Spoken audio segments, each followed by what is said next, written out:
Guadalupe Contreras y Angélica Rivera en 11 Noticias Matutino. Abrirá Estados Unidos de manera gradual su frontera para el ganado mexicano a partir del próximo 7 de julio. Esto luego del cierre por la presencia del gusano barrenador. Se comenzará con el puerto Douglas, en Arizona.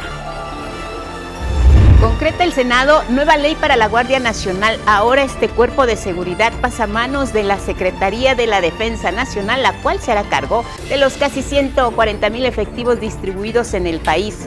Con esta nueva ley, sus elementos contarán con mayores derechos laborales, seguridad social y ascensos.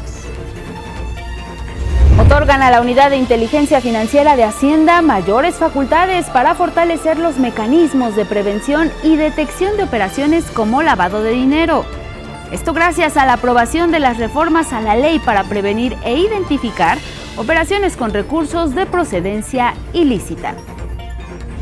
Busca el gobierno de la Ciudad de México aprovechar el agua de lluvia ante las cantidades de récord que han caído en fechas recientes con el programa Acupuntura Hídrica. Se planea construir al menos 100 estaciones de infiltración de aguas pluviales que serán ubicadas en las zonas altas de la capital para evitar inundaciones en las partes bajas.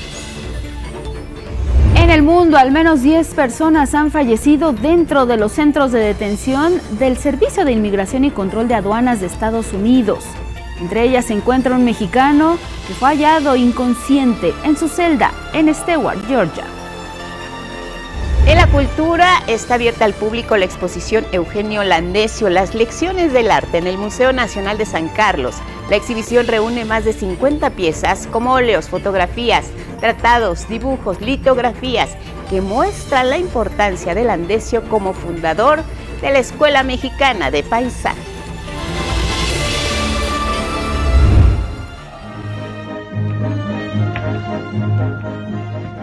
Orgullo mexicano. Isaac Hernández hace historia en el mundo del ballet. Se ha convertido en el bailarín principal del American Ballet Theatre en Nueva York y lo hace así, con la puesta en escena de Giselle. Un logro que llena de orgullo a México y emociona al mundo de la danza. El talentoso bailarín tapatío Isaac Hernández compartió esto en redes sociales. Y también que fue nombrado bailarín principal del renombrado ballet. Hernández cumple otro de sus grandes anhelos y así debuta en el mítico escenario de Nueva York, luego de años de esfuerzo, disciplina, pasión y entrega.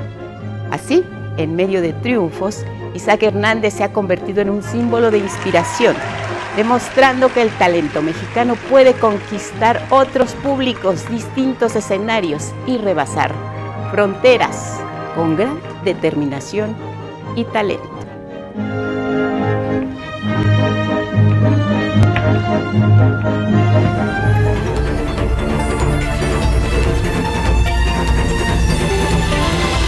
Y así les damos la bienvenida en este martes 1 de julio. Bienvenidas y bienvenidos, Guadalupe, muy buenos días. ¿Qué tal, Elvira Angélica Rivera? ¿Cómo están? Buenos días, gracias por acompañarnos.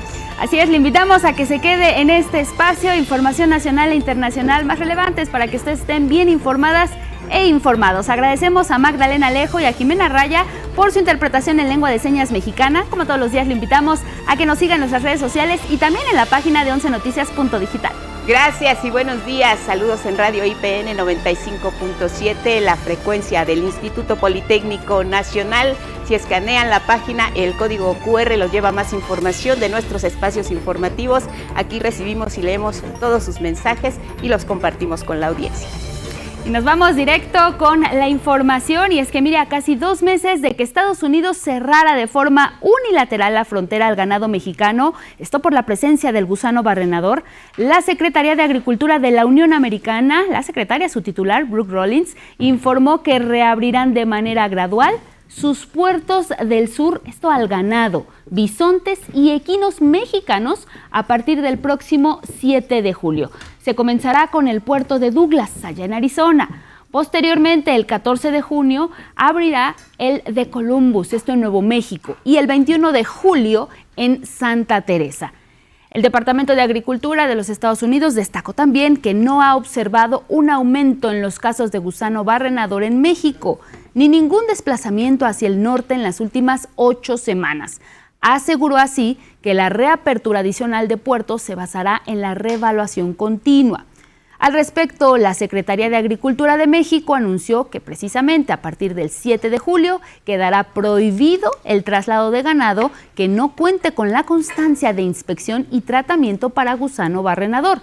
Destacó que la reapertura anunciada este lunes es producto de la estrategia de México para controlar y erradicar esta plaga del gusano barrenador, la cual ha sido calificada como una de las mejores colaboraciones en la historia bilateral. Vámonos con otros temas, asuntos legislativos. La Guardia Nacional ya cumplió sus primeros 6 años de servir a México y es que de 2019 a la fecha, la corporación ha crecido en números, en infraestructura y en despliegue. Ahora, una nueva legislación le da certeza a este cuerpo de seguridad para que realice su labor en todo el territorio nacional, como nos cuenta Armando Gama. En su 6º aniversario, la Guardia Nacional recibió del Congreso de la Unión una nueva ley que le garantiza identidad institucional, reconocimiento e infraestructura. Con el voto mayoritario de Morena, PT y Partido Verde, el Pleno del Senado derogó la anterior legislación y creó nuevas disposiciones legales que fortalecen a la Guardia Nacional al transferir su administración desde la Secretaría de Seguridad y Protección Ciudadana a la Secretaría de la Defensa Nacional, pero manteniendo su mando civil. La nueva ley de la Guardia Nacional garantiza la participación del personal civil para fortalecer labores técnicas y establece que realizará labores de investigación e inteligencia. La nueva ley otorga a sus efectivos mayores derechos laborales, seguridad social y ascensos. La reforma consolida a la Guardia Nacional como una fuerza de seguridad pública profesional y permanente, conformada por personal militar con formación policial y por personal civil especializado en tareas técnicas y administrativas bajo la rectoría de la Secretaría de la Defensa Nacional. La oposición votó en contra al sostener que la nueva ley abre la puerta para militarizar la seguridad pública del país. Esta reforma fortalece la estructura militar de la Guardia Nacional al integrarla completamente a la Sedena, otorgándole facultades que sin controles adecuados pueden convertirse en herramientas de represión. Es una ley que consolida el modelo militarizado de la seguridad pública en abierta contradicción con la Constitución, con los tratados internacionales que han sido firmados por México. Es una falacia que digan que está militarizado. No se equivoquen. Militarizado fue con Felipe Calderón. Tengan la seguridad que se van a dar buenos resultados. La Guardia Nacional cuenta con casi 140,000 efectivos distribuidos en 266 coordinaciones a nivel nacional. El dictamen avalado fue enviado al Ejecutivo para su publicación en el Diario Oficial de la Federación. Con imágenes de Cristian Meléndez y Ángel González, 11 Noticias, Armando Gama. Bueno, así la actividad en el Senado. En tanto, en la Cámara de Diputadas y Diputados se aprobó una reforma de ley que busca cerrar la llave al lavado de dinero en nuestro país. Axel Meneses nos cuenta. La Cámara de Diputados aprobó la reforma a la ley para prevenir e identificar operaciones con recursos de procedencia ilícita con el objetivo de cerrar las rutas de lavado de dinero. ¿De qué va esta ley? Otorga mayores facultades a la Unidad de Inteligencia Financiera de la Secretaría de Hacienda a fin de fortalecer los filtros y candados en transacciones monetarias que involucren actividades consideradas vulnerables y que están relacionadas con el sector inmobiliario, fideicomisos, activos virtuales, criptomonedas, entre otros. La identificación del verdadero dueño o como se denominaba el beneficiario controlador de la operación financiera. Ya no bastará con aceptar una simple declaración del cliente. Ahora se debe identificar de forma clara y verificable a la persona que realmente controla una empresa o se beneficia de la operación financiera. Esto evita que los criminales se escondan detrás de nombres falsos. Integrantes de la oposición señalaron que, aunque encuentran aspectos positivos en esta reforma para combatir el lavado de dinero, las y los ciudadanos aseguraron corren el riesgo de que sus cuentas sean investigadas sin previo aviso u orden judicial. Esta reforma expande facultades de vigilancia del Estado sin límites claros. Impone obligaciones desproporcionadas a sectores que ya están regulados y pretende seguir utilizando el sistema penal mexicano como un medio de venganza política. El PT señaló que esta ley será solo para combatir a los grupos criminales financieramente sin afectar la privacidad financiera de los ciudadanos. Esta ley no está pensada para perseguir al ciudadano común, sino para ir detrás de quienes lavan dinero producto de la violencia, el narcotráfico, de la trata, del despojo y del saqueo de la nación. Y por eso debe implementarse con respeto a los derechos, pero con total firmeza contra los verdaderos criminales. La Ley Federal para la Prevención e Identificación de Operaciones con Recursos de Procedencia Ilícita fue enviada al Ejecutivo para ser publicada en el Diario Oficial de la Federación. Con imágenes de Miguel Escobar, 11 Noticias, Axel Meneses. Vamos a revisar la agenda presidencial porque ya el gobierno de México va a reembolsar a nuestras y nuestros connacionales el impuesto del 1% al envío de remesas que pretende implementar Estados Unidos. La presidenta Claudia Sheinbaum informó que de ser aprobado en el Senado norteamericano se dispondría de al menos 5,000 millones de pesos para resarcir este cobro. Para aquellos que envían en efectivo, el viernes de esta semana vamos a anunciar un programa especial a través de la tarjeta de Finabien para poderles reembolsar ese 1%.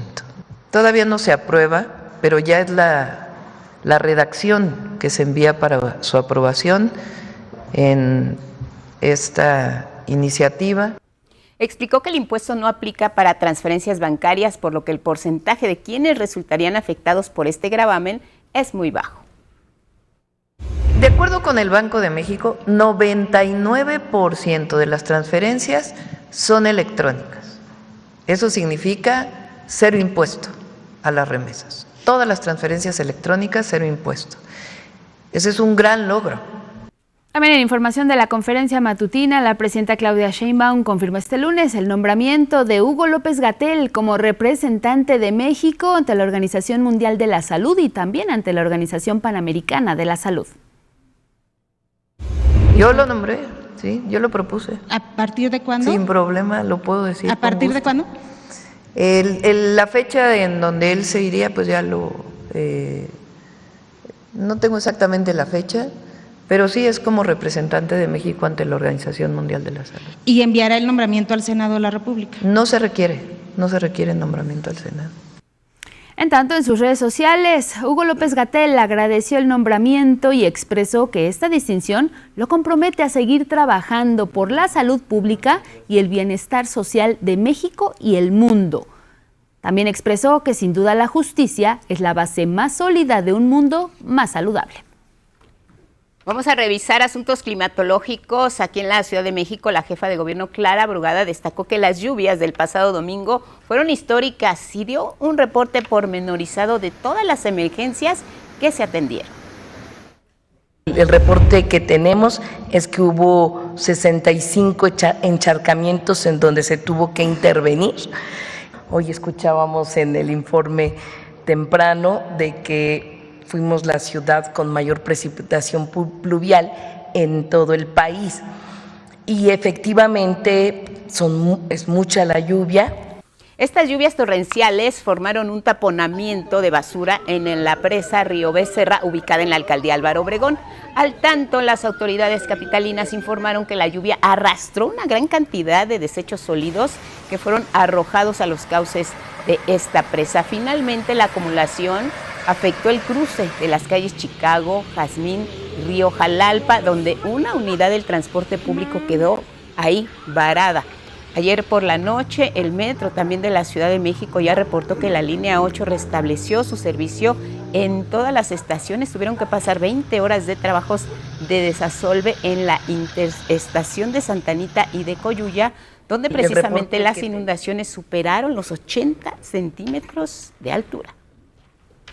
Y precisamente sobre este mismo asunto, la acumulación de basura fue lo que causó, como veíamos hace un momento, el desbordamiento de esta presa del río Becerra, esto en la alcaldía Álvaro Obregón, y el llamado pues es urgente a no tirar basura. Información confirmada ya por las autoridades y también por nuestro compañero Gilberto Molina, quien precisamente realizó un recorrido por la zona afectada.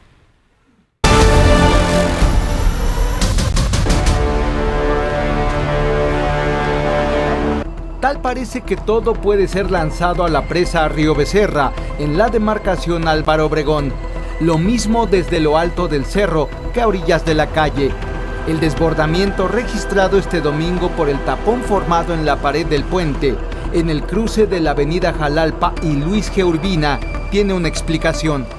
Ya retiramos aproximadamente 50 toneladas de residuos, entre ramas, basura, lodo, porque pues se desbordó prácticamente la presa. Se puede decir que es el patio trasero de las colonias. ¿Y qué es lo que hacen? Pues al final de la calle está la barranca y tirar la basura. Los vecinos reconocen y admiten que todos los días pasan los camiones recolectores por la colonia Lomas de Becerra, en la que se ubica la presa. Pero hay prácticas arraigadas por generaciones. Sí sube diario, pero luego hay gente cochina. No, bueno, ya los pusieron las cochinas a nosotros. Sí, porque yo vivo en el Piro. Ahora sí que la corriente venía desde allá y traía salas, lavadoras, infinidad, troncos de árboles. Sí era bastante basura que pues obviamente la gente la deja ahí y la corriente de agua se la trajo. Por eso se tapó la presa. Una legión de 150 trabajadores de la alcaldía Álvaro Obregón labora desde la tarde del domingo para limpiar la zona. Y lo lograron en tiempo récord. Maquinaria pesada trasladó los desechos que obstruyeron las vialidades. El lodo fue devuelto al fondo de la presa y a vuelta de rueda, la circulación se restablece. En abril inició un programa para limpiar las barrancas, por lo que el colapso pudo ser mayor. Con esta prevención prácticamente evitamos más que saliera el lodo, ¿no? Prácticamente que fuera un foco de infección. Y están los avisos que pasan de largo y que pocos obedecen.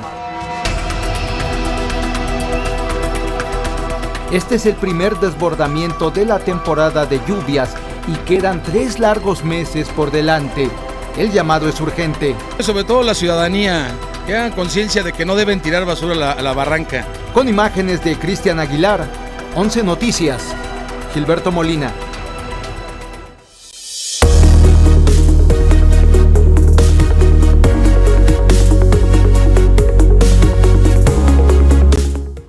A las 6:24 en la hora del centro vamos a revisar nuestro portal y las planas de algunos diarios de circulación nacional. Ya lo sabe que nuestro portal tiene toda la información que necesita saber. Tenemos 2 micrositios, México, Estados Unidos y Canadá, y también el de la reforma judicial para que los cheque. Se queda la mañanera del pueblo y todas las noticias que necesita saber, aquí las tiene en la palma de su mano, actualizadas minuto a minuto. Se despliega la información en el momento en que dé clic en alguna de las notas que necesita tener más detalles. Vámonos ahora a checar lo que dicen los diarios, las portadas, primeras planas, cuál la línea editorial que manejan. Tenemos así la jornada con esta postal hermosa que nos presenta sobre la mujer dormida, que está prácticamente pues con las nubes sobre ella. Está el clima de una manera que permite que los vientos permitan visualizar gran parte del Valle de México, y así lo capta la jornada. Postal nevada de la mujer dormida. Senado aprueba ley de la Guardia Nacional y la turna al Ejecutivo son las actividades legislativas. También las declaraciones de la presidenta Claudia Sheinbaum sobre esta intervención de los 2 bancos y una institución financiera más una casa de bolsa, intervenirlos para evitar, dice, daños a nuestro sistema financiero. Abre hoy el presidente de Estados Unidos, Donald Trump, en Florida, cárcel para migrantes. Es la nota principal, la de 8 columnas en el Financiero. El Alcatraz de los Caimanes está en zona de pantanos. Ha habido denuncias sobre esta postura, un centro aislado, dicen los comentarios, de máxima seguridad y entorno peligroso. Decisiones, sí, de la Casa Blanca. De la jornada vamos a revisar esta mañana lo que nos presenta el Universal. Gobierno pega los homicidios, pero sigue la extorsión, su nota principal a 8 columnas. Estados Unidos reabre la frontera al ganado mexicano, nuestra nota de inicio en este espacio de noticias. También las fotografías que ilustran las 20 horas de caos ayer en la línea 8 del metro tras las lluvias históricas, intensas, atípicas aquí en la capital del país. Y bueno, vámonos ahora a ver qué presenta en su nota principal El Heraldo, la fotografía de la presidenta Claudia Sheinbaum en el evento de la Guardia Nacional. Bajan 25%, dice la presidenta, los homicidios dolosos al entrar en operación la Guardia Nacional. Indagan a funcionarios coludidos con el huachicol. También ayer en la conferencia matutina daba detalles la presidenta acerca del rumbo que están tomando las investigaciones en esta materia. No habrá protección, dice la jefa del Ejecutivo, algún servidor público involucrado en este esquema delictivo. Se seguirá la ruta del dinero. Del Heraldo, revisamos la portada, la principal del diario Excelsior. Nace nuevo andamiaje para el combate criminal con la reforma sobre la Guardia Nacional. Ahí se colabora en materia de inteligencia, búsqueda, desaparición de personas y antilavado. Todas las herramientas del gobierno federal para combatir a la delincuencia fortalecen lucha contra el lavado. Además, investigan nexos con funcionarios en este golpe al crimen organizado en materia de huachicol. Ahora es puro amor, dice Natanael Cano. Hizo una pausa en los corridos tumbados para meterse, dicen, de lleno al reggaetón. Temas también del entretenimiento. De Excelsior revisamos El Economista. Gobierno aprieta el gasto público, bajó 5.3% anual. En enero y mayo la mayor reducción en el gasto programable, notas económicas y legislativas. Nos vamos con más. Momento de hacer una pausa, le invitamos a que se quede con nosotros. Al regresar hablaremos de cómo aprovechar el agua de las lluvias aquí en la Ciudad de México a partir de un plan muy específico. También más información legislativa. Quédese con nosotros, no le cambie.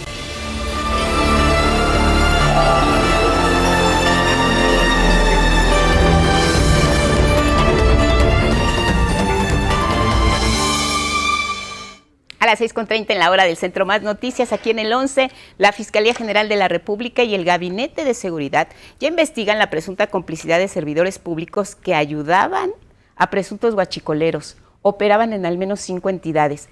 Este fin de semana se detuvo a 32 personas que formaban parte de esta organización criminal. Si hay alguien involucrado en este delito, se va a proceder. O sea, no estaríamos haciendo estas investigaciones y estas detenciones si no quisiéramos llegar al fondo de este asunto. Y mire, el gobierno de la Ciudad de México pondrá en marcha un proyecto que busca aprovechar el agua de lluvia, esto para recargar los mantos freáticos. Se trata del programa de acupuntura hídrica y a continuación les contamos de qué se trata. Durante junio, las lluvias en Ciudad de México han marcado récords históricos. De acuerdo con datos oficiales, no se había registrado un mes de junio tan lluvioso desde 1968 y ese fin de semana se presentaron lluvias copiosas con afectaciones que no se habían registrado desde 1991. ¿Qué sucedió en Álvaro Obregón, en las presas de Río Becerra? Pues bueno, cuando se da en 1 hora y 15 minutos una lluvia de más de 70 milímetros en la zona, viene el agua torrencial atravesando las presas y no es que se haya desbordado, sino que atravesó un puente que está en el mismo vaso regulador. Y eso fue solo unos minutos en lo que bajaron las aguas muy fuerte y después nuevamente se rehabilitó. Y como parte del Plan Hídrico de Ciudad de México con el que se busca aprovechar el agua de lluvia, se presentó el programa de acupuntura hídrica. Se trata de la construcción de 100 estaciones de infiltración de aguas pluviales al subsuelo para recarga de los mantos freáticos, de los que se extrae el 70% del agua potable que se usa en la capital. El primer punto se instalará en la colonia Emiliano Zapata de la alcaldía Iztapalapa con una inversión de 30 millones de pesos y las obras empezaron este lunes. La apuesta de este proyecto es muy ambiciosa porque al captar el agua de lluvia en las zonas altas se evita la inundación de las partes bajas de la ciudad. Sí estamos en la parte baja, o sea, estamos en bajadita, si nos llega a afectar, ¿no? Porque si nos inundamos, ¿no? De hecho, pero no es tanto como en la parte de Ermita Zaragoza y todo lo que es Zaragoza. Y esto pues va a ayudar muchísimo, ¿no? Porque capta, como dice ella, va a captar toda el agua que baja del cerro. La capital del país busca implementar una nueva política pública de convivencia y máximo aprovechamiento del agua para evitar que se vaya por el drenaje y sea utilizada antes de desecharla, como una forma de mitigación a los efectos del cambio climático. Si el cambio climático nos está dando lluvias extraordinarias, pues esas lluvias aprovecharlas e infiltrarlas, convertir un problema en una solución. Hasta la primera parte de este año, la capital pasó por un periodo de sequía prolongado, lo que ocasionó recortes en el abasto de agua del sistema Cutzamala y castigó más a zonas que históricamente tienen problemas con el abasto de líquido. Pues nos cae un día cada 8 días, un día a la semana, ¿no?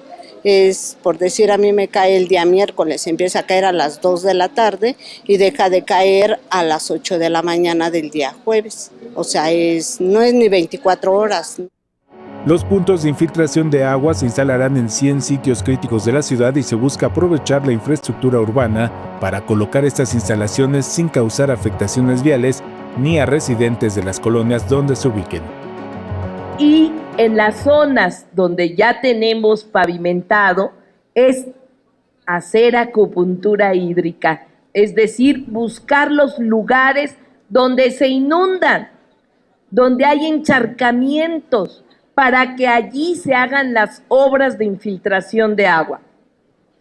No significa dejar un hoyo y que tengamos problemas por eso, no, sino buscar la manera de que se pueda infiltrar el agua con toda una obra que se hace hacia el subsuelo. Con imágenes de Javier Cordero, Alberto Álvarez Santana. Miren, la aprobación de reformas en materia de búsqueda de personas va a ser un factor fundamental para responder a crisis de desaparecidos en nuestro país, que incluye más de 129,000 casos, de acuerdo con el Registro Nacional de Personas Desaparecidas y No Localizadas. Y es que, mire, la bancada mayoritaria en la Cámara Baja aclaró que la plataforma de identidad que se busca crear y que contiene datos de la ciudadanía estará protegida y el gobierno no va a tener acceso a esa información, tal como lo ha dicho la oposición. Axel Meneses nos informa. Con el objetivo de fortalecer los mecanismos de búsqueda, localización e identificación de personas desaparecidas, el Pleno de la Cámara de Diputados aprobó reformas en materia de búsqueda de personas. Gracias a estas modificaciones, se creará la Plataforma Única de Identidad y establece la nueva clave única de registro de población biométrica como principal mecanismo de identificación oficial en el país. Se establece la base única de registro de población como elemento de identificación de las personas.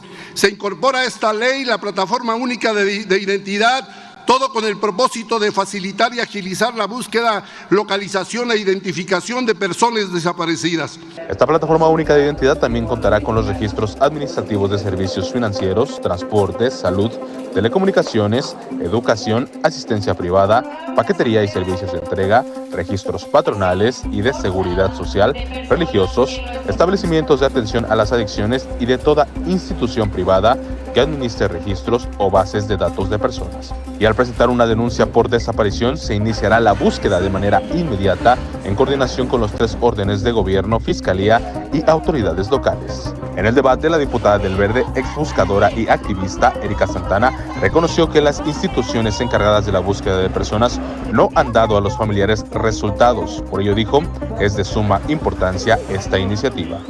Estamos hablando de cambiar de raíz la forma en que el Estado enfrenta las desapariciones. Para lograrlo, la reforma propone mecanismos concretos que fortalecen las capacidades del Estado para buscar, para encontrar. El PAN y Movimiento Ciudadano acompañaron el dictamen, pero insistieron en que la plataforma de identidad dará pie a que el gobierno federal tenga acceso a los datos de todas y todos los mexicanos sin una orden judicial. El mismo argumento esbozó el PRI, bancada que sí votó en contra. ¿En qué medida la CURP biométrica le devuelve un hijo a una madre buscadora? ¿En qué medida la nueva plataforma única de identidad permitirá que las personas desaparecidas sean identificadas? El Estado, por su parte, debería de iniciar procesos de investigación y actuación para erradicar la crisis forense que estamos viviendo. Las reformas fueron a la Ley General en materia de desaparición forzada de personas y del Sistema Nacional de Búsqueda de Personas y fueron enviadas al Ejecutivo para su publicación. 11 Noticias, Axel Meneses. Precisamente a propósito de personas desaparecidas, existe una herramienta llamada Buzones de Paz y es utilizada por colectivos y organizaciones dedicadas a encontrar personas que han desaparecido. Fernanda Ruiz nos cuenta cómo funcionan.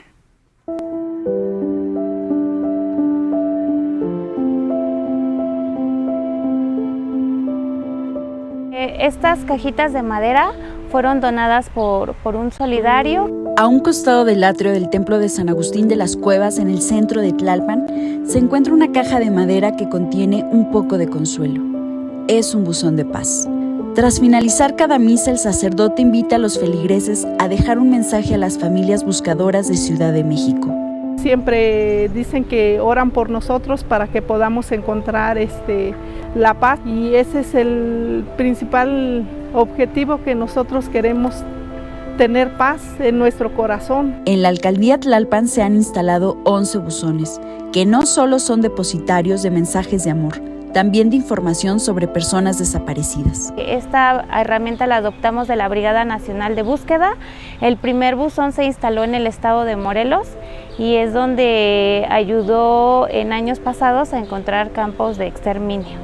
Se trata de una estrategia que se implementó desde 2018 y permite que las personas aporten información de manera anónima. Desde julio de 2024 llegó a Ciudad de México, en donde se calcula hay más de 6,000 personas desaparecidas. El Ajusco es un punto importante de búsqueda. Ahí, Axel Daniel González Ramos, de 16 años, y Francisco Sandoval Lázaro, de 26, desaparecieron. Inés, madre de Francisco, y Daniela, mamá de Axel, reconocen la importancia de estos buzones. De verdad que eso es muy valioso para nosotras, todas las mamás que andamos buscando. A lo mejor podría ser mi hijo, no mi hijo, algún hijo de alguna compañerita, de alguna persona, de todas las que andamos aquí. En su mayoría han sido mensajes de aliento, oraciones, y con 2 positivos, que fueron a los que nos llevaron a la brigada. La confianza en los buzones parte de que no interviene autoridad alguna. Los buzones de paz no pasan por ninguna institución, ninguna autoridad, solamente las familias somos quienes abrimos esos buzones y quienes nos llevamos esos mensajes. Uno de los hallazgos fue el de Montserrat Uribe Palmeros, desaparecida en julio de 2020 en Iztapalapa. Su madre, Jacqueline, le encontró gracias a un mensaje. Fue localizada en noviembre pasado, pues creemos que no solamente Montse pudiera estar ahí, ¿no?, sino que pudieran estar mucho más personitas ahí. Las madres buscadoras piden a la sociedad que se acerquen a los buzones de paz en caso de contar con información. Mientras tanto, seguirán buscando hasta encontrarles. En cada mensaje que depositen en este buzón es como pues una esperanza para nosotras, para poder encontrar a nuestros hijos. Y si saben algo, que vengan a dejar lo que sepan. Todo es anónimo, porque nadie se entera quién fue el que vino a dejar, entonces no tengan miedo. 11 Noticias, María Fernanda Ruiz. Con el programa La Clínica es Nuestra, se busca que ahora las y los ciudadanos, a través de los comités de salud, decidan cómo se van a utilizar los recursos para mejorar las unidades en sus comunidades. Araceli Aranday nos cuenta más. Por primera vez, el ciudadano acompañará el esfuerzo gubernamental para fortalecer la atención en los servicios de salud. La Clínica es Nuestra, es para nosotros, para la ciudadanía, para todos. María Elena es presidenta de uno de los comités de salud para el bienestar, COSABI, en el centro de atención de la Colonia Condesa de la capital del país.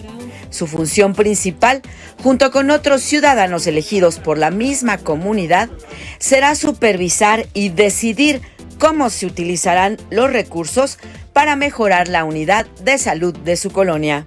Las autoridades dan un recurso económico. Nosotros, como parte del comité, hacemos recorridos en el centro de salud viendo las necesidades prioritarias. Es parte del programa federal La Clínica es Nuestra, que este lunes se instaló en el Centro de Salud T3 Dr. Ángel Brioso Vasconcelos. La Clínica es Nuestra es un nuevo modelo de atención el cual se apoya a los centros de salud. Esos centros de salud que estuvieron hace muchos años sin lograr una adecuación estructural, sin equipamiento, sin nada. El programa otorgará subsidios directos a través de los comités para mejorar las condiciones de las unidades de salud.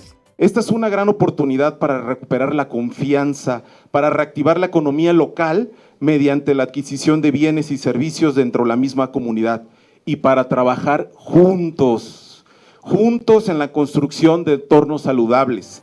Durante el arranque en esta clínica se destacó que se destinará un presupuesto para la salud mental en cada uno de los 33 centros de salud IMSS Bienestar con los que cuenta la Ciudad de México. Parte de la idea es que con el presupuesto que se les va a dar a través de la Clínica es Nuestra, los talleres que tienen puedan abastecerse de materiales, si necesitan espacios para acondicionar cuestiones específicas, pues sabemos hay diferentes tipos de padecimientos y pues darle a cada uno su tratamiento en específico. El programa La Clínica es Nuestra contempla 11.816 comités de salud para el bienestar en todo el país. Con imágenes de David Ramírez, 11 Noticias, Araceli Aranday.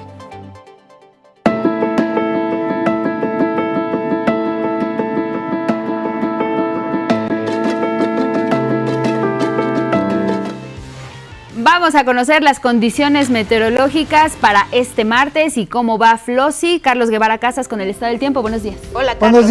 Buenos días, Angélica, Lupita, buenos días también para usted. Y en efecto, Flossi es ya un huracán, ya se transformó, se intensificó a huracán. Categoría 1 ayer por la noche frente a las costas de Colima y Michoacán. Ahí lo puede ver usted en la imagen. Actualmente tiene vientos de 140 kilómetros por hora y origina lluvias intensas a torrenciales en Nayarit, Jalisco, Colima y Michoacán. Se espera que en el transcurso del día se intensifique a huracán categoría 2. De igual forma, se pronostican vientos fuertes con rachas de 120 a 130 kilómetros por hora y oleaje que podría alcanzar, ponga usted mucha atención, 6 metros de alto en las costas de Michoacán, Jalisco y Colima, por lo que se pide a la población, especialmente a quienes viven cerca de las costas, extreme precauciones, no se meta al mar en este momento. Y como en este sentido, como medida de prevención, el gobierno de Colima ha suspendido todas las actividades turísticas en los municipios de Armería, Tecomán y Manzanillo. En el resto del país las precipitaciones no se van a detener por la presencia de canales de baja presión que recorren buena parte del país de norte a sur, y es importante el ingreso de humedad también procedente tanto del Océano Pacífico como del Golfo de México. En el Valle de México también esperamos algunas lluvias y chubascos con descargas eléctricas por la tarde de manera similar al día de ayer. Y bueno, ahora sí vamos a ver qué es lo que nos depara región por región el estado del tiempo en el país. Iniciamos en el occidente. Recuerden, amigos allá en el occidente, que estarán bajo los efectos de este huracán, por lo que se les invita a seguir todas las indicaciones de protección civil y a no cruzar ríos crecidos, vados, así como calles que tengan corrientes de agua. Es muy engañoso todo esto. Las temperaturas 24 en Zamora con lluvias como se espera, Colima 25 grados, Lázaro Cárdenas 26, vamos al norte del país donde lluvias muy fuertes también se esperan en Chihuahua, Coahuila, Nuevo León, Durango, Zacatecas, Aguascalientes. El ambiente será fresco el resto de esta mañana, pero va a ser caluroso por la tarde con vientos que podrían llegar incluso a los 50 kilómetros por hora y temperaturas como lo hemos tenido que son muy altas. Ciudad Acuña 31, Monterrey 21, un poco más fresco, Matamoros 27, y aquí en el centro del país, en la región centro, también esperamos lluvias fuertes, especialmente en Guanajuato, Querétaro, Hidalgo y Puebla. En el Valle de México y Morelos esperamos algunas lluvias y chubascos durante la tarde y la noche. Y en el sureste mexicano también tenemos lluvias, por fin darán un poco de tregua, excepto en Chiapas. Y en el occidente de Guerrero, afortunadamente, las temperaturas subirán un par de grados en toda esta región. Las temperaturas, como podemos ver, Oaxaca 22 grados, que ha estado fresco relativamente. Y Tuxtla Gutiérrez 28, con lluvias también se esperan para esta tarde. El noroeste tendremos fuertes aguaceros, también habrá en Sinaloa y sur de Sonora estas mismas condiciones. No obstante, el ambiente seguirá siendo caluroso con temperaturas que llegarán a los 35 grados Celsius.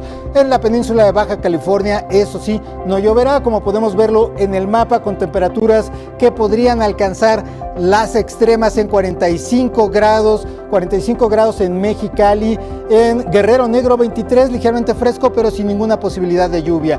Y bueno, terminamos en Yucatán, en la otra península, donde el cielo va a estar despejado la mayor parte del día. Los vientos van a soplar de oriente con velocidades de hasta 50 kilómetros por hora. Y bueno, esto fue toda la información del estado del tiempo. Que pase usted un cálido día sin importar el clima.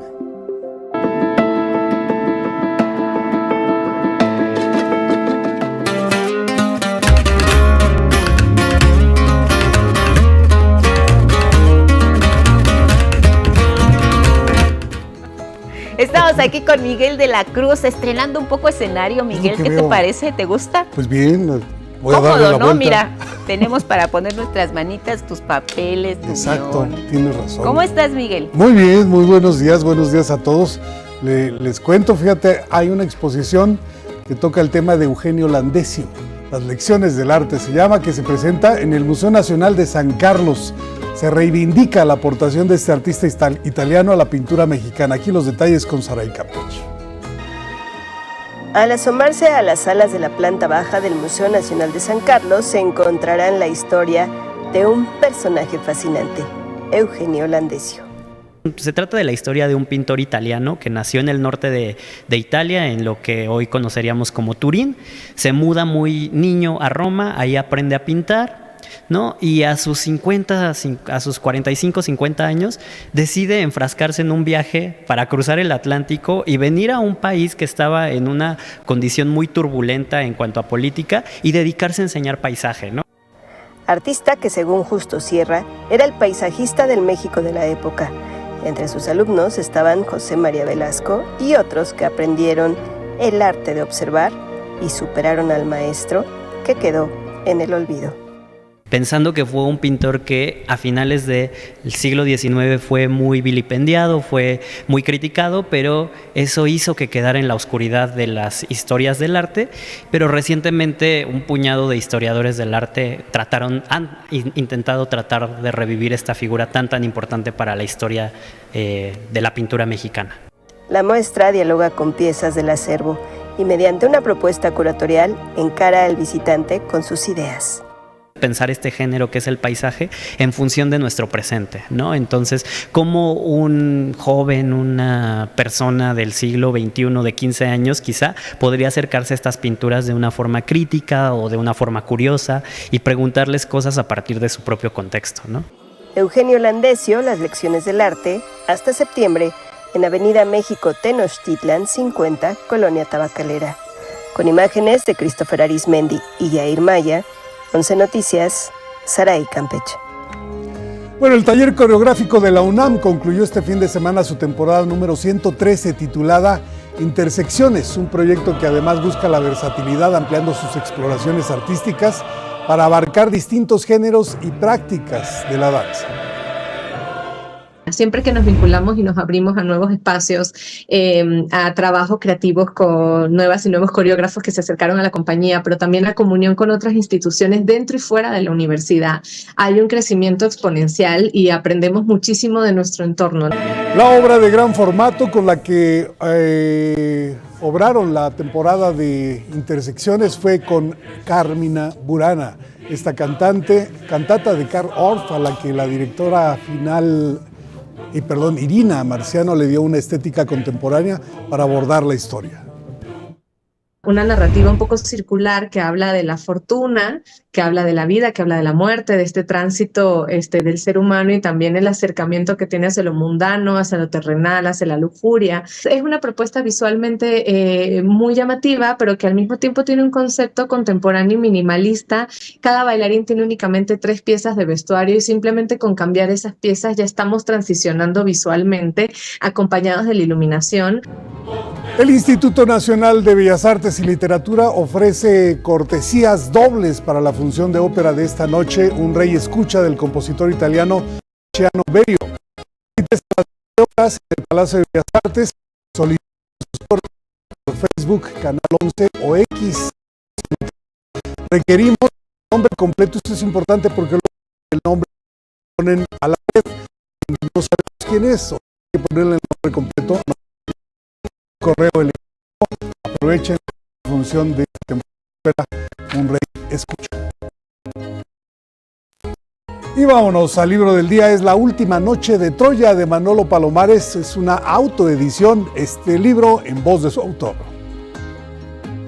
Una novela circunscrita al espacio existente entre el final de la Ilíada y el principio de la Odisea. Narra precisamente la caída de la mítica ciudad, detalla solamente lo que es la entrada en la ciudad con los guerreros ya dentro del caballo. Luego hace un salto atrás simplemente para mencionar cómo se produjo eso y pues la caída de Príamo, el rey de Troya, la captura de Helena de Troya, su mujer y motivo por el cual sucedió todo esto, y luego pues evidentemente la destrucción de Troya. Bueno, y luego con el 11 avanzamos a la página 75 de Fabricación de Ricardo Rafael, editado por Seix Barral. El X de hoy es de Ángel Cortés y dice: mientras la señora Rosa llenaba unos papeles para que la dejaran ingresar, ese funcionario le encerró del lado de los imputados. Gracias por esta aportación. Seguimos leyendo y se cumplen 116 años del nacimiento del poeta uruguayo Juan Carlos Onetti. En su honor, el poema del día, Balada del ausente, que en alguna parte dice: no le des conciencia a la nostalgia, la desesperación y el juego, pensarte y no verte, sufrir en ti y no alzar mi grito. Quien lo solicite lo comparto completo por X @MiguelD, solo la D, L.A. Cruz. Hasta aquí, Cultura. Ay, no le des conciencia a la nostalgia, pensarte y no verte. Miguel, siempre nos dejas con frases para la reflexión, es lo que me gusta de tu poesía. Las que seleccionas nos dejan un mensaje para hacer un poco de conciencia sobre nuestra vida, ¿no? Pues qué bueno que lo veas así porque me cuesta a veces explorar. ¿Qué suena esto de la nostalgia? Me sonó muy bien. Dije, esa parte, si buscan el poema, es una frase medio cortada, pero sonaba muy bien, ¿no? Sí, bonito, precioso. Miguel, te vemos mañana. Muchas gracias. Gracias, buen día. Vamos con más. Vamos con otros asuntos, y es que el ex titular de seguridad, Genaro García Luna, fue cambiado de prisión allá en Estados Unidos. Las autoridades de ese país lo reubicaron en el penal de máxima seguridad en Colorado, mismo donde el capo mexicano Joaquín El Chapo Guzmán y también Alfredo Beltrán Leiva cumplen sus respectivas condenas a cadena perpetua. Hay que recordar que García Luna es videovigilado las 24 horas del día. De esas, 23 permanece solo en una pequeña celda, sin ventanas, y nada más puede salir 1 hora al día a un patio individual. Además, las personas privadas de la libertad en ese lugar no pueden tener ningún contacto con otro prisionero y su interacción con los custodios es mínima. También hay que recordar que el exfuncionario fue sentenciado a más de 38 años de prisión por delitos relacionados con el narcotráfico. Durante su juicio se demostró que era cómplice de Joaquín El Chapo Guzmán y también de la organización llamada Los Beltrán Leiva. De acuerdo con la ficha carcelaria, la liberación de García Luna está programada para el 19 de junio del año 2052. Bueno, pues así con esta información nos vamos a la pausa, Guadalupe, para retomar el asunto que tiene que ver con una ley, una reforma a la ley de lavado de dinero. Estaremos platicando con Arturo Ávila, vocero del Grupo Parlamentario de Morena, los alcances, esta iniciativa importante y más en este momento de coyuntura donde sabemos hay señalamientos muy fuertes en torno a instituciones financieras comprometidas, dicen presuntamente con operaciones con recursos de procedencia ilícita. Así es momento de hacer una pausa, volvemos.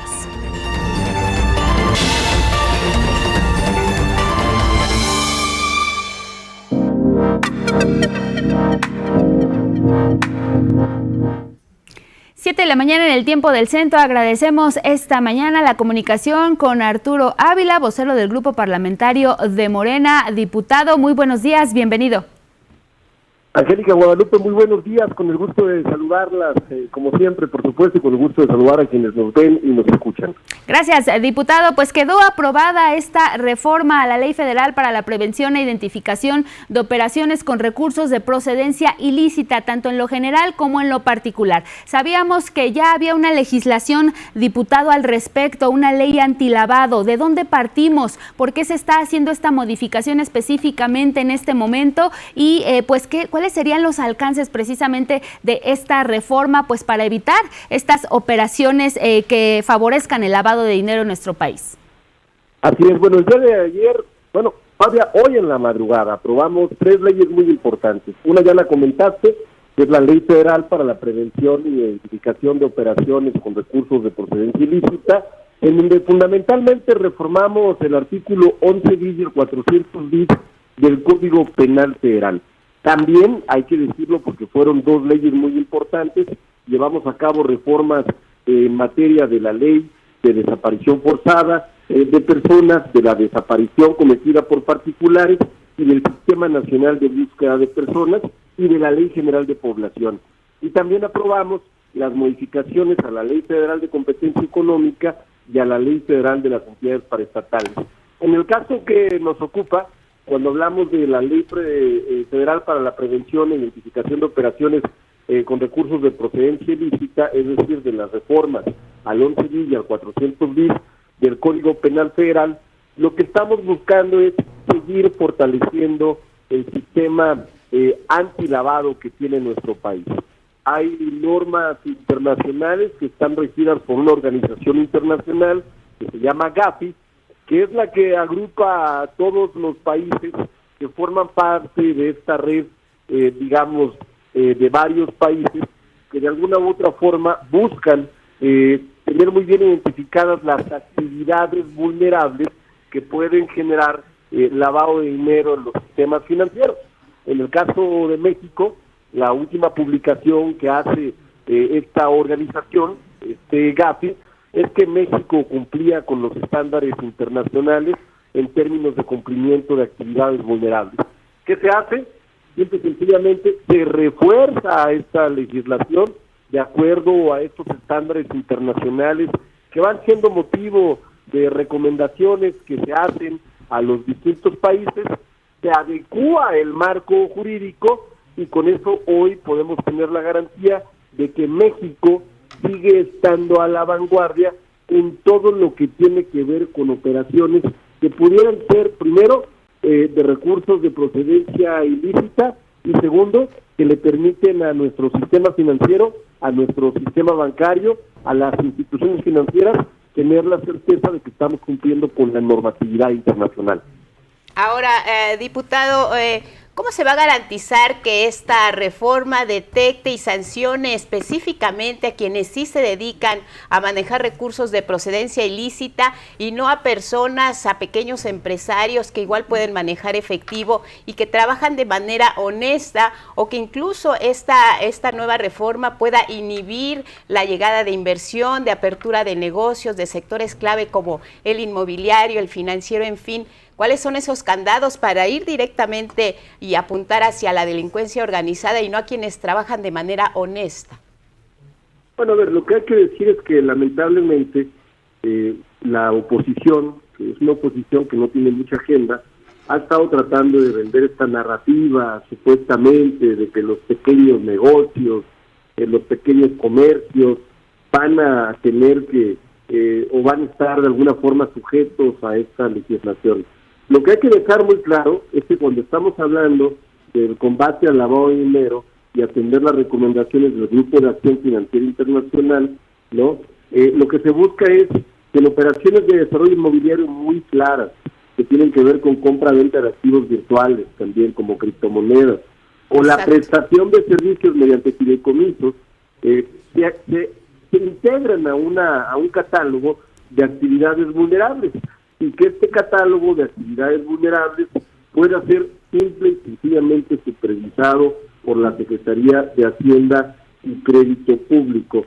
De esta forma, lo que se va a lograr es que no solamente la facultad de supervisión la tenga la Secretaría de Hacienda y Crédito Público, sino que también la unidad de inteligencia financiera pueda coadyuvar. Primero, digamos, ¿cuál es lo más importante? Una, pues no es nada que no esté en los estándares internacionales, ¿no? Sí. Segundo, se asegura que el dinero que circula en el sistema financiero sea limpio y legal. Eso es deseable en cualquier país, ¿no? Y lo que se busca también es, y hay que dejarlo con mucha claridad, es que este trabajo no tenga de alguna forma, sin duda, la participación de las y los legisladores que puedan de alguna otra forma generar sistemas de vigilancia, sistemas que permitan que no haya de alguna forma recursos de procedencia ilícita, recursos de los criminales, incorporándose a los activos del Estado.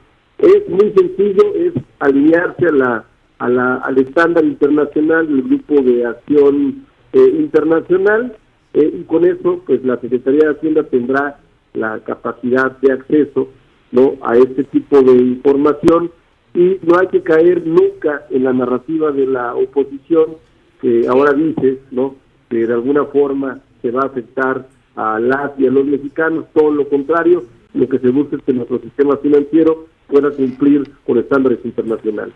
Bien, diputado, sin duda pues esto también se da por la sofisticación que ha ocurrido de lavado de dinero, como usted lo menciona, a nivel internacional, pero ¿qué es lo que pasaría, por ejemplo, con las remesas, con los envíos que hacen las mexicanas y los mexicanos desde el exterior, que muchas veces pueden ser blanco de operaciones de lavado de dinero? ¿Qué es lo que pasaría con ellas y si afectaría precisamente a quienes intentan enviar dinero limpio, digamos, hacia México? Mira, no pasa nada porque las remesas están sujetas a nuevas políticas que además, fíjate, es curioso, ayer lo mencionaba la presidenta Claudia Sheinbaum, en el paquete económico que está contemplando el Congreso de Estados Unidos, se está contemplando gravar a las remesas con 1%, y la buena noticia es que antes era un 5%, ahora ya se redujo al 1%, y este 1% se va a reembolsar las personas que llevan a cabo las operaciones a través de la Financiera del Bienestar. La lógica de poder llevar operaciones a través de Financiera del Bienestar pues va a permitir también, además de un costo menor de la remesa para nuestros paisanos, pues tener un control mucho más estricto de estos recursos, ¿no? Reitero, las modificaciones que se plantearon a la legislación no van a afectar las remesas, no van a afectar a las y a los mexicanos. Lo único que permiten es un sistema de revisión riguroso para que la Secretaría de Hacienda y Crédito Público, para que la Unidad de Inteligencia Financiera, en operaciones que tienen que están relacionadas con activos, ¿no?, y en operaciones que están relacionadas con criptomonedas, pues pueda investigar si estas operaciones tienen un recurso ilícito. Y reitero, eso es deseable en cualquier país, porque con eso también se combate a la delincuencia organizada, se reduce la violencia, y también, hay que decirlo muy bien, una de las formas de poderle pegar a las organizaciones criminales siempre será desde el punto de vista financiero. Además de la inteligencia, además de la investigación, siempre este tipo de medidas podrán coadyuvar para debilitar este tipo de organizaciones criminales que aprovechan el sistema financiero, que aprovechan de pronto la compra de activos, que aprovechan las actividades que no son vulnerables para poder blanquear de alguna forma recursos. Perfecto, muy bien, diputado Arturo Ávila, que también es vocero del Grupo Parlamentario de Morena. Agradecemos la comunicación esta mañana y seguiremos en contacto para este y otros temas. Muchísimas gracias, buenos días.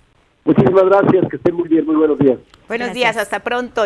Seguimos con más información relacionada con este tema. Cibanco informó que Visa decidió de manera unilateral desconectar su plataforma para transacciones internacionales vinculadas a las tarjetas emitidas por la institución bancaria. Anunció que fue emitido esto el domingo y ratificado el lunes. Y esto viene tras la acusación, sabemos, del Departamento del Tesoro de Estados Unidos, que el pasado 25 de junio señalara a Cibanco y 2 instituciones más de supuesto lavado de dinero. Esta razón es por la cual la institución también fue intervenida por la Comisión Nacional Bancaria y de Valores. Cibanco reiteró a sus clientes que sus recursos están en buen resguardo y podrán ser, dijo, reembolsados, esto a través de sus sucursales. Agrega que la decisión de Visa es ajena y que con ello se incumple el periodo señalado de 21 días que había dado inicialmente sobre la prohibición de ciertas transferencias de fondos en Estados Unidos, señalado por el Departamento del Tesoro. Ahí está la posición de Cibanco, se opone a que sus operaciones con Visa pues sean canceladas. La Fiscalía de Chihuahua confirmó el hallazgo de más de 380 cuerpos dentro de un crematorio, esto en el sur de Ciudad Juárez. Los primeros reportes indican que el crematorio incurrió en malas prácticas y operaba en condiciones insalubres. El fiscal César Jauregui señaló que los cuerpos estaban acumulados en el inmueble y que al momento hay 2 personas detenidas. Se trata de José Luis Arellano, dueño del lugar, y Facundo Martínez, un trabajador a quienes se le acusaría de delitos relacionados con el debido uso de cuerpo y cadáveres. La Fiscalía también detalló que los cuerpos tenían una antigüedad de entre 3 y 4 años almacenados, pese a que sus familiares pagaron el servicio. Y aunque no se trata de un caso de ejecuciones del crimen organizado, las autoridades ya investigan el por qué se almacenaban precisamente estos cuerpos sin vida.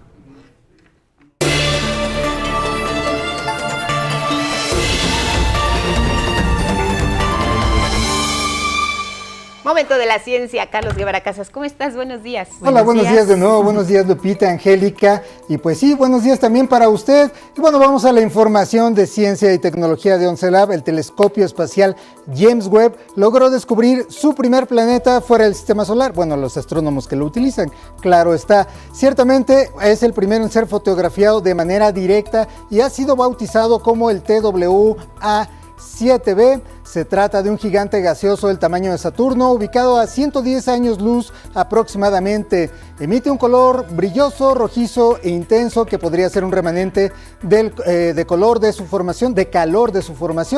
La joven estrella a la que orbita parece tener poco más de 6 millones de años, muy joven si usted es una estrella. Es hasta ahora el exoplaneta, es decir, el que está fuera del sistema solar, con menor densidad jamás detectado, es decir, es muy ligero, hasta 10 veces más ligero que el récord anterior.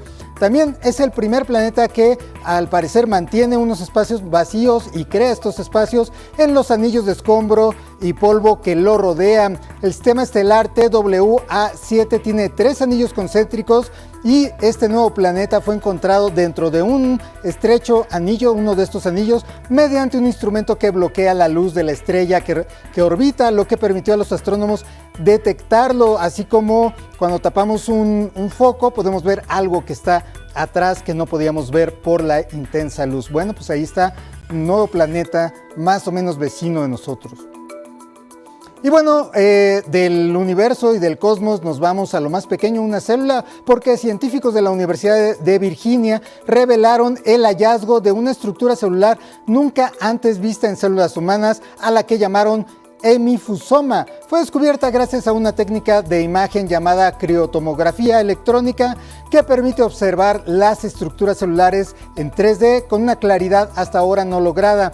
Descrito por los investigadores como un centro de reciclaje celular, el hemifusoma parece encargarse de clasificar, reutilizar y eliminar proteínas. Su apariencia es tan peculiar que ha sido comparada con un muñeco de nieve usando una bufanda. A mí me parece más bien 2 bolas de helado, pero pues cada quien, debido a su forma única compuesta por una pequeña sección unida a un cuerpo más grande con solo 100 nanómetros de diámetro, es notablemente diminuto y bueno, ¿por qué no había sido detectado anteriormente? La hipótesis de los investigadores es que el procesamiento tradicional de las muestras celulares para poder verlas en un microscopio las destruía y por lo tanto impedía verla o detectar su actividad. Este hallazgo abre la puerta a una mejor comprensión de enfermedades neurodegenerativas como el Alzheimer, que se relacionan con problemas para eliminar proteínas y otras sustancias que ya no se utilizan. Y bueno, cambiando de tema, vamos ahora a la Procuraduría Federal de Protección al Ambiente, la Profepa, que clausuró desmontes ilegales en 3 estados de la península de Yucatán. Así lo dieron a conocer este pasado lunes 30 de junio. Del 28 de mayo al 14 de junio, inspectores de la Profepa realizaron operativos en predios forestales en Campeche, Yucatán y Quintana Roo. Clausuraron 7 predios donde se talaron árboles, se removió vegetación y se cambió el uso de suelo sin ninguna autorización. El objetivo era transformar las selvas en monocultivos agroindustriales. Los desmontes afectaron una superficie superior a 3,000 hectáreas y aseguraron un poco más de 100 metros cúbicos de madera en rollo, 3 torres agrícolas, un implemento agrícola, una cosechadora y 3 tractores agrícolas. En total se realizaron 6 operativos especiales, 2 en Calakmul y Opelchen en Campeche, 2 en Tenac, Yucatán y 2 en José María Morelos y Otom Blanco en Quintana Roo. La autoridad ambiental afirmó que continuará las actividades de vigilancia para que se cumplan las normas ambientales y vigentes y sobre todo se busque reparar los daños en las zonas afectadas. Y bueno, esto fue toda la información de Ciencia y Tecnología de 11 Lab Matutino. Que pase usted un gran día. Oye, Carlos, el telescopio James Webb está haciendo una gran labor descubriendo su primer planeta fuera de, tú nos dices, de nuestro sistema solar. O sea, ¿a qué distancia de la Tierra está esto? Está más o menos a poco más de 100 años luz, pero es muchísimo tiempo, porque hay que recordar que aunque suena como a tiempo, en realidad es distancia. Un año luz es la distancia que recorre la luz durante todo un año. Es muchísimo porque viaja más o menos a 300,000 kilómetros por segundo.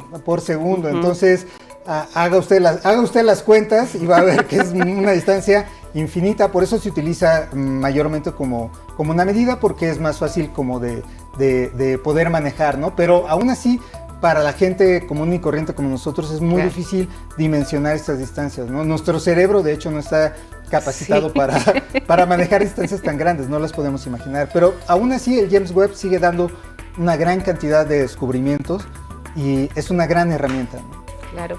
Oye, Carlos, y a mí me llamó la atención esto que nos contabas de el descubrimiento de esta nueva estructura celular, hemifusoma, que digo, después de toda la explicación científica que nos das, lo importante es cómo nos puede ayudar en la vida diaria y particularmente en enfermedades que aún se está trabajando en ver cómo se pueden prevenir, como lo es el Alzheimer, ¿no? Hay muchas enfermedades metabólicas que tienen que ver con que se acumulan ciertas sustancias que no se pueden eliminar. Por ejemplo, en el caso del Alzheimer y de otras demencias, se acumulan proteínas en el cerebro y aunque no está claro si son las proteínas las que causan la demencia, sí está esta acumulación la que se puede combatir entendiendo mejor los procesos de estas celulares, ¿no? Bien, muy bien, perfecto. Carlos, como siempre pendientes. Un gusto verte. Gracias. Nos vemos la próxima. Nos vemos próximo. Lo dejamos en pronto. Vámonos al mundo.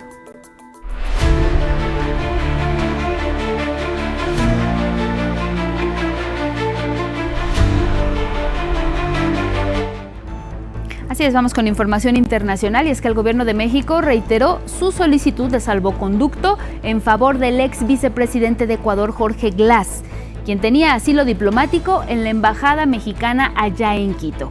La Cancillería de nuestro país informó que la petición se realiza en atención al delicado estado de salud de Jorge Glass. México también ha pedido a Ecuador que tome las medidas humanitarias necesarias para que el exfuncionario ecuatoriano sea custodiado en un lugar seguro y se observen las medidas cautelares ordenadas por la Comisión Interamericana de Derechos Humanos. Este anuncio es una respuesta a la sentencia de 13 años que dictó la justicia de Ecuador contra Jorge Glass, acusado de corrupción. Hay que recordar que fue en abril de 2024 cuando Jorge Glass fue detenido en una incursión ilegal de la Policía de Ecuador en la Embajada de México en Quito, este lugar donde él se refugiaba.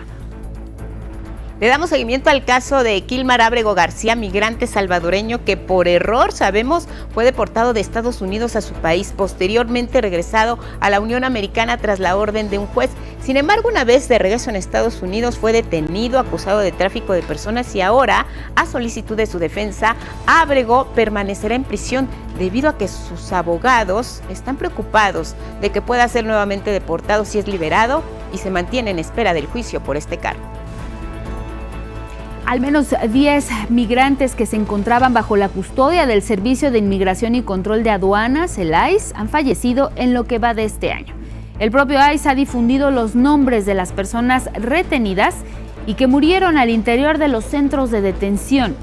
En el caso de México se solicita información sobre la causa de muerte de un connacional que fue hallado inconsciente y con una ligadura en el cuello, esto en su celda en el centro de detención de Stewart en Georgia. Estos centros han sido cuestionados por las malas condiciones en las que operan, el hacinamiento y el impedimento para los detenidos, las y los detenidos, de hablar con familiares o abogados, mientras que en Florida, grupos defensores de derechos humanos han protestado contra la instalación del nuevo centro de detención de migrantes Alligator Alcatraz, construida en medio de fauna peligrosa y que tendrá un costo operacional de $450 millones de manera anual.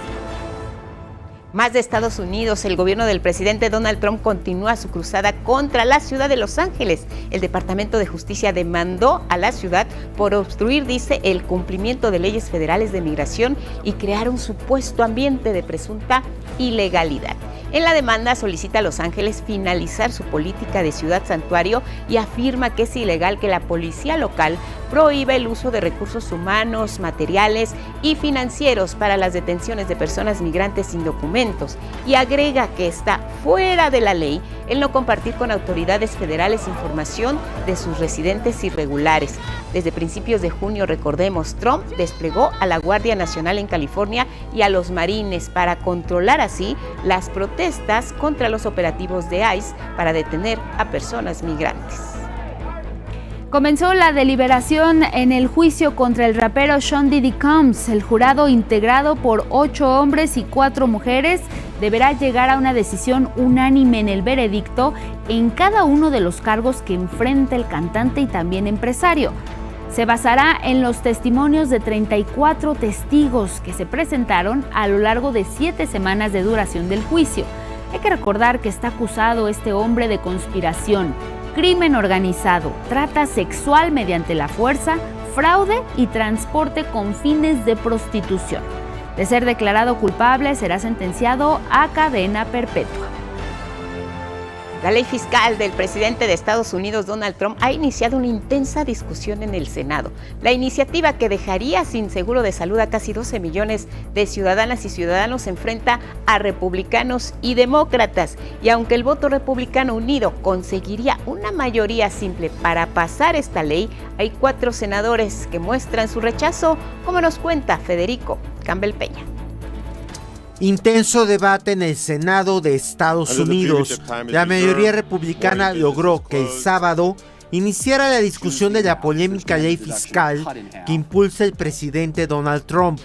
Los demócratas rechazaron el proyecto porque, entre otras cosas, dejaría a casi 12 millones de estadounidenses sin seguro de salud para 2034, y los republicanos la defienden. Los republicanos del Senado tienen que decidir, elegir al pueblo estadounidense o doblegarse ante Donald Trump y su círculo de multimillonarios, porque este proyecto de ley, como hemos dicho durante meses, roba la atención médica a la gente, aumenta su factura de electricidad, les quita sus empleos, todo para financiar extensiones fiscales para multimillonarios. Esto es bueno para Estados Unidos, es bueno para el pueblo estadounidense, es bueno para las familias trabajadoras, y ha sido un largo debate. Trump presiona a los senadores republicanos para que su plan, al que ha llamado gran y hermoso proyecto de ley, se apruebe antes del 4 de julio. Los demócratas alargan el debate ya que obligaron a la lectura completa del texto de 940 páginas.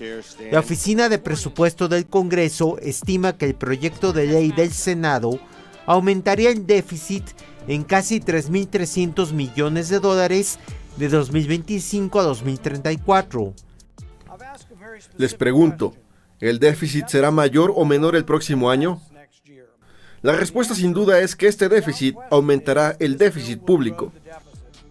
Si los republicanos votan unidos, conseguirían aprobarlo con una mayoría simple de 53 votos contra 47. Sin embargo, 4 senadores republicanos han mostrado reticencias porque reconocen la propuesta afectaría hospitales rurales, recortaría el subsidio a alimentos y el seguro Medicaid. No se ve cómo serían asumidos estos recortes sin dañar a gente que usa el seguro Medicaid. Trump se molestó con Tillis y advirtió que no lo apoyará en su campaña en 2026 para su reelección como senador, pero Tillis anunció que no buscará la postulación. También intimidó a los legisladores que hablaron en tribuna, sugiriendo que su posicionamiento los alejaría de una reelección. Además, realizó varias encuestas, entre ellas si los estadounidenses estaban de acuerdo en que las personas migrantes sin documentos reciban asistencia social. También el ex asesor de Trump, el empresario Elon Musk, reiteró su rechazo a la polémica ley fiscal que considera destructiva. Acusa que se trata del mayor aumento de deuda de la historia. Federico Campbell Peña. Y vamos a Canadá porque el primer ministro de ese país, McCartney, informó que las conversaciones comerciales con Estados Unidos se reanudaron después de que su gobierno cancelara su plan de aplicar impuestos a las empresas tecnológicas estadounidenses. La medida canadiense de aplicar estos impuestos provocó el viernes que el presidente Donald Trump diera por terminada toda negociación comercial con Canadá. Este lunes, la vocera de la Casa Blanca, Karoline Leavitt, confirmó la eliminación de esos gravámenes. El presidente dejó muy clara su postura al primer ministro, quien lo llamó anoche para informarle que eliminaría ese impuesto, lo cual representa una gran victoria para nuestras empresas tecnológicas y nuestros trabajadores estadounidenses. En Gaza, los centros de distribución de ayuda humanitaria que operaban Israel y Estados Unidos continúan siendo trampas mortales para la población que acude en busca de alimento. En las últimas 22 horas, personas fueron asesinadas en estos lugares. Los detalles con Anabel Ramírez. En la Franja de Gaza, al menos 60 personas murieron por ataques israelíes en las últimas horas. De ellos, 22 fueron asesinados cuando esperaban comida cerca de un centro de distribución gestionado por Israel y Estados Unidos. Estas personas habían ido a comer. Fueron a buscar un bocado de comida para comer. Dijeron que estaban distribuyendo ayuda. ¿Cómo se le llama ayuda? Y luego se dispara a los hijos de las personas.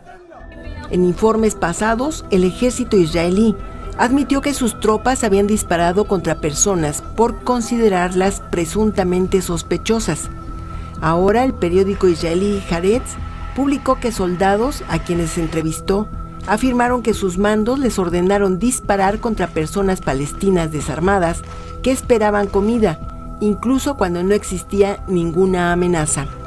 Un soldado entrevistado declaró que esta situación se convirtió en algo cotidiano. Se ha vuelto rutina. Sabes que no está bien. Sientes que no está bien, que los comandantes aquí se están tomando la justicia por su mano. Pero Gaza es un universo paralelo. El primer ministro israelí Benjamín Netanyahu y el ministro de Defensa Israel Katz rechazaron las declaraciones. El ejército israelí afirmó que no ordenaron a sus fuerzas disparar deliberadamente contra civiles. En Gaza, miles de personas acuden a estos sitios debido a la escasez de alimentos. Esta crisis alimentaria ha ocasionado que al menos 66 niños y niñas murieran por desnutrición. En el norte del territorio se denunció uno de los bombardeos más intensos en semanas, que según los habitantes de la región hizo cimbrar la tierra. Un misil F-16, un misil de guerra, un avión militar, no un dron o una bomba o un proyectil de un barco. El F-16 sacudió el lugar, golpeó este lugar como pueden ver, había charcos de sangre y montones de fallecidos. Y los tanques israelíes avanzan hacia las zonas orientales en la ciudad de Gaza. Con información de Anabel Ramírez, 11 Noticias. Vamos a revisar ahora los temas que destacan algunos diarios en el mundo. Arrancamos en España con el diario La Vanguardia. Hace referencia a lo que se ordenó el ingreso a prisión de Santos Cerdán. Él fue exsecretario de la organización del Partido Socialista Obrero Español y también mano derecha del presidente Pedro Sánchez. Y es que Cerdán es considerado el líder de una trama criminal que aceptó dádivas a cambio de contratos de obra pública. La imagen principal de este diario, precisamente observamos al exfuncionario, a Santos Cerdán, llegando a declarar al Tribunal Supremo en Madrid, España, este lunes. En otra información también de portada que resalta La Vanguardia, es relacionado con el banco BBVA, que aseguró que mantendrá su oferta pública de adquisición del banco Sabadell. Y ahora nos vamos a más información hasta Palacio Nacional, a la conferencia matutina. Regresamos al estudio para agradecerles que nos hayan acompañado, no sin antes enviar nuestras más sentidas condolencias, nuestro pésame, un abrazo con mucho cariño a la familia de nuestro compañero Roberto Manso Vázquez. Beto durante muchos años nos acompañó en estos estudios, en los foros de Canal 11 como jefe de piso, como amigo, como compañero, una gran persona, un gran profesional. Desde aquí nuestro cariño, nuestro abrazo y nuestra solidaridad con su familia. Jefe de estudio, floor manager aquí en Canal 11 Noticias y en otras tantas producciones. Descansa en paz, Roberto Manso Vázquez.